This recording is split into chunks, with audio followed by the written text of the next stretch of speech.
안녕하세요. 오늘의 주제는 재회에 성공하는 마음가짐, 재회에 성공하는 마음가짐이라는 주제로 정해서 라디오를 진행 한번 해볼 거예요. 마음가짐이라고 하니까 두리뭉실하게 들릴 수도 있고 어떤 분들한테는 크게 도움이 안 될 수도 있는데, 제가 생각할 때는 정말 이별을 하고 재회를 원하시는 분들한테 가장 필요한 게 아닐까라는 생각이 들어서, 우선 이별을 하게 되면 정말 많이 우울하죠. 별의별 생각 때문에 잠도 못 자고요, 먹기도 못 하기도 하고 그런 감정 상태가 되잖아요. 그런데 대부분 이별을 하고 나면, 특히 원치 않는 이별을 하고 재회를 원하시는 분들의 대부분이 자존감이 많이 낮아져 있어요. 쉽게 상대방의 눈치라든지 상대방 감정을 너무 많이 생각해요. 상대방 작은 거 하나하나에 너무 신경을 많이 써요. 눈치를 보고 주눅 들어 있고 그런 마음 상태가 되거든요. 한마디로 요약을 하자면 자존감이 낮은 상태가 돼 있어요. 특히 이 관계에 대한 자존감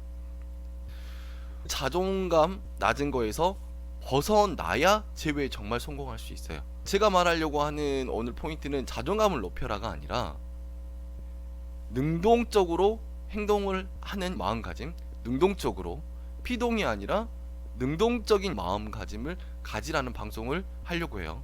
대부분 재회 관련된 상담이 들어오면 이런 말을 많이 물어봐요. 상대방이 정말 저에게 감정이 있을까요?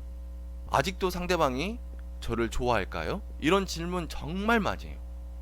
재회를 생각할 때는, 적어도 관계를 회복하고 싶다라는 생각을 할 때는 상대방 감정부터 들여다보는 게 아니에요. 내 감정이 어떤지, 사람을 꼬실 때를 생각을 해봐요. 내가 마음에 든 사람을 꼬신다 라고 생각을 해봐요. 그 사람이 나에게 감정이 있는지 감정이 없는지 이런 것들을 따지면서 그 사람을 꼬시나요? 절대 아니거든요.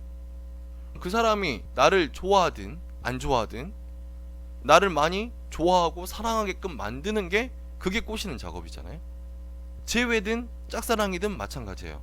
재회에 성공하는 사람들은 상대방이 감정이 있든 없든 내가 능동적으로 생각을 하고 나를 다시 좋아하게끔 만드는 거, 그런 마음가짐이 정말 필요하거든요. 어떤 사연이든 기회는 와요. 어떤 사연이든 기회는 와요. 물론 쉬운 사연이라고 하면 기회가 빠르게 오고 빈번하게 자주 오겠죠. 어려운 사연이라고 하면 정말 어렵게 한 번이 올 거예요. 그런데 상대방 감정이라든지 아니면 상대방 하나하나에 너무 신경을 쓰고 주눅 들어 있으면 그 기회를 제대로 못 살린단 말이에요. 어떻게든 소통은 되고 만남은 이루어져요. 소통이 되고 만남이 됐을 때 주눅 들어 있고 우울해져 있으면요, 기회를 제대로 살릴 수가 없어요. 평상시의 마음가짐 자체가 상대방한테 주눅 들어 있으면 그 기회를 허무하게 날려버리고 와요. 물론 이별을 했으니까 상대방 감정이 낮아진 건 당연한 거겠죠. 그거를 어느 정도 받아들이고, 낮아졌으니까 다시 나를 좋아하게끔 만들 거야 라고 능동적으로 생각을 하세요. 정말 능동적인 사람과 피동적인 사람은 차이가 커요. 저한테 상담을 받다가 혹은 재회를 위해서 노력을 하다가 포기하시는 분들이 있어요. 물론 재회하는 과정 자체가 힘들 수밖에 없잖아요. 나 혼자 노력하고 있다는 생각이 들기도 하고, 그래서 지치기도 하고 또 감정 상태가 오락가락하기도 하고 좀 이런 것들 때문에 포기를 하겠다는 분들이 있어요. 이 포기를 하겠다는 분들을 보면 거의 두 가지로 나눠져요. 첫 번째는 상대방 감정을 먼저 생각하거든요. 그러니까 포기하려는 이유가, 제가 이렇게 해도 그 사람은 저를 좋아하지 않아요. 저에게 감정이 없는 것 같아요. 그래서 저는 이제 포기하려고 해요.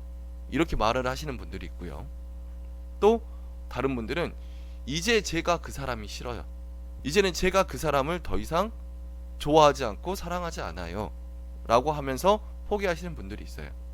전자 같은 분들은 결국에 저한테 다시 연락이 오고 저를 찾아와요. 또 저를 찾아오지 않더라도 그 관계를 끊어내지 못해요.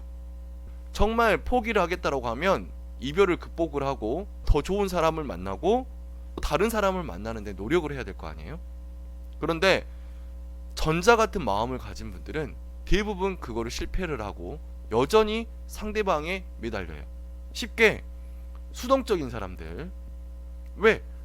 그 사람이 나를 좋아하지 않은 것 같으니까, 나한테 감정이 없는 것 같으니까 저는 힘들어서 포기를 할게요. 이런 피동적인 마음을 가진 분들은 결국에 그 관계에서 벗어나질 못해요. 물론 예외는 있겠죠. 근데 대부분이 그래요. 그리고 후자처럼 제가 그 사람이 싫어요, 더 이상 사랑하지 않아요, 자기 중심적이고 능동적인 사람들은요, 정말 이별을 잘 극복을 하고 정말 다시 좋은 만남을 하고 새로운 사람을 만나는데 제대로 된 노력을 해요. 그러니까 이별에 대한 극복을 제대로 하는 분들이 능동적인 분들이라고. 어떤 관계에서든 재회든 짝사랑이든 어떤 관계든 능동적인 사람, 이 능동적인 마음을 가진 사람들은 성공을 해요.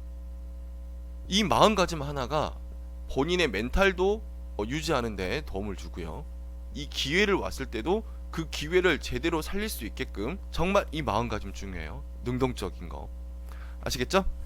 오늘 주제에 대해서 한번 정리를 하고 방송 마칠게요. 이별할 때 대부분은 상대방한테 많이 주눅들어 있어요. 이 만남을 가지고 갈 때 재회에 성공을 하려면요, 피동적인 것보다는 능동적일 때 대부분 성공을 해요. 왜 능동적인 게 재회를 성공하는 마음가짐이냐? 항상 말하지만 어떤 사연이든 어떤 분들이든 분명 기회는 와요. 근데 그 기회를 제대로 살리려면 평상시에 능동적이고 적극적인 마음가짐을 가진 분들이 그 기회를 제대로 살릴 수 있거든요. 그래서 평상시에 재회를 생각할 때는 상대방의 감정, 또 상대방의 태도, 이런 거에 너무 신경 쓰지 마시고 그 사람이 과연 나한테 감정이 있을까? 여기에 포커스를 두지 마시고 그 사람이 나에게 감정이 있든 없든 다시 나를 사랑하고 좋아하게끔 만들 수 있어, 나는 그렇게 할 수 있는, 충분히 그렇게 사랑받았던 사람이야, 이런 마음가짐을 가지시면 정말 좋은 결과 얻을 수 있고요, 그렇게 어렵게 찾아온 기회들 분명 제대로 살릴 수 있을 거예요. 네, 나가기 전에 좋아요, 구독 꼭 부탁드릴게요. 네, 오늘도 편안한 밤 되세요. 방송 들어주셔서 감사합니다.